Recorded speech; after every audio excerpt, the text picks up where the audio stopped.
Hello my dear students, welcome to Physics Fighter 2025 જીમેનમાં પૂછાયેલો 29 January morning શિફ્ટમાં પૂછાયેલો સુપર ડુપર ક્વેશ્ચન. મિત્રો, સુપર ડુપર એટલા માટે કીધો છે કે ક્વેશ્ચનમાં કંઈ નથી, માત્ર એક સ્ટેપ જો આપણને ખબર પડી જાય તો ક્વેશ્ચન સોલ્વ. મિત્રો, એક વસ્તુ જે ધ્યાનમાં રાખવાની છે, 2 મિનિટ જોઈ લેવામાં શું વાંધો. એક ક્વેશ્ચન છે તો આપણે સ્ટાર્ટ કરીએ.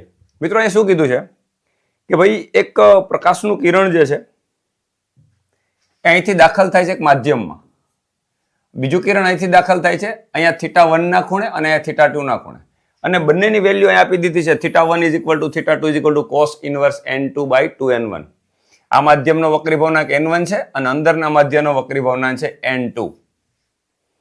હવે આ પ્રકાશનું કિરણ જ્યારે દાખલ થાય ત્યારે વક્રીભૂત થઈ અને એક પોઈન્ટ આગળ મળે છે, 3 નંબરના પોઈન્ટ આગળ. 1 નંબરમાંથી અને 2 નંબરમાંથી જે દાખલ થાય છે 3 નંબરના પોઈન્ટ ઉપર બંને મળે છે. અને આ ડી ની વેલ્યુ અહીંયા જે ડી છે, બંને વચ્ચેનું અંતર 1 અને 2 પોઈન્ટ વચ્ચેનું, એ તમને આપી દીધું છે 4√3 સેન્ટીમીટર. તો ફાઇન કરવાનું છે આ માધ્યમની જાડાઈ, ડેપ્થ શોધવાની છે, કેટલું ઊંડાઈમાં માધ્યમ છે. મિત્રો, સિમ્પલ એક ક્વેશ્ચન છે. અહીંયા તમારે ખાલી ધ્યાન એ રાખવાનું, ભૂલ એ નથી કરવાની કે અહીંયા આપાત કોણ તમારો θ1 નથી. આપાત કોણ આપણે આને કહીએ મિત્રો, આને સપાટીએ દોરેલો લંબ અને આપાત કિરણ વચ્ચેનો ખૂણો. આ તમારે લેવાનો છે 90 - θ1. That's it. બસ જો આપણને એટલી ખબર પડી ગઈ તો ક્વેશ્ચન સોલ્વ. મિત્રો, જો જે માધ્યમ આપણને આપેલું છે ઘટ માધ્યમ, એ આપણે ડ્રો કરી દઈએ કે જેની આપણે ડેપ્થ ફાઇન્ડ કરવાની છે. મિત્રો, આની ઊંડાઈ આપણે શોધવાની છે. ધારી લો કે આ ઊંડાઈ છે ટી છે. કેટલી છે? ટી. અહીંથી એક પ્રકાશનું કિરણ દાખલ થયું, આ સપાટીએ દોરેલો લંબ, અહીં વક્રીભૂત થઈ અને આ પોઈન્ટ આગળ આવ્યું, આ 3 નંબરનો પોઈન્ટ. અહીંથી એક પ્રકાશનું કિરણ દાખલ થયું, આ સપાટીએ દોરેલો લંબ, વક્રીભૂત થઈને 3 નંબરના પોઈન્ટમાં આવ્યું. મિત્રો, આ વક્રીભૂત થયેલો ખૂણો છે, આપણે ધારી લઈએ થીટા. આ ખૂણો છે આપણા માટે 90 - θ1 અને આ ખૂણો આપણા માટે 90 - θ2, જે આપણે અહીંયા રકમમાં હમણાં જોયું. મિત્રો, આ પોઈન્ટ આગળ સ્નેલનો નિયમ લગાવી દો, ક્વેશ્ચન સોલ્વ પૂરું. અહીંયા આગળ સ્નેલનો નિયમ લગાવો. n1 sin 90 - θ1.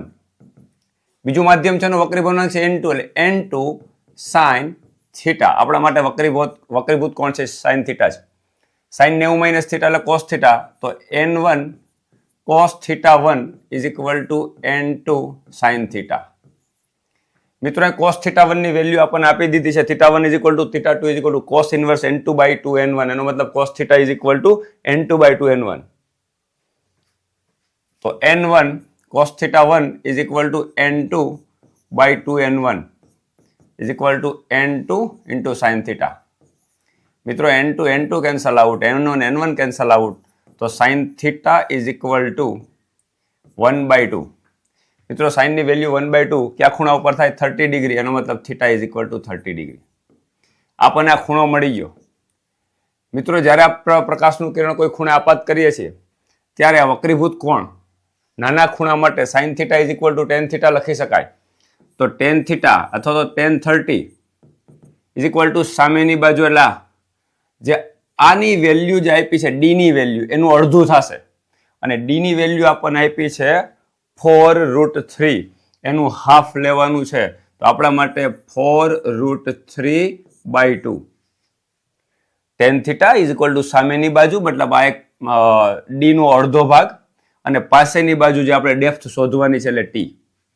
મિત્રો, અહીંયા tan 30 ની કિંમત આપણને ખબર છે 1/√3 = 4√3/2t. મિત્રો, ટી ને સૂત્રનો કરતા બનાવો. √3 એટલે 3, 3 × 4, 4 3 12 અને 12/2, એટલે ટી થશે તમારો 12/2. આનો મતલબ થશે t = 6 સેન્ટીમીટર. મિત્રો, આ આન્સર આવી ગયો 6 સેન્ટીમીટર આની ડેપ્થ થશે. ન્યુમેરિકલમાં પૂછાયેલો ક્વેશ્ચન છે, મતલબ આપણે સીધો આન્સર લખવાનો છે, ઓપ્શન આપણી પાસે નથી. મિત્રો, એક સિમ્પલ ક્વેશ્ચન છે, ખાલી સ્નેલનો નિયમ લગાવવાનો હતો. અને આપણે એ ભૂલ નથી કરવાની કે આપણા માટે આ ખૂણો છે એ આપાત કોણ છે, નહીં ક્યાં. બસ આટલી વસ્તુ ધ્યાન રાખો એટલે ક્વેશ્ચન સોલ્વ. નવા ક્વેશ્ચન સાથે મળીશું. Thank you very much.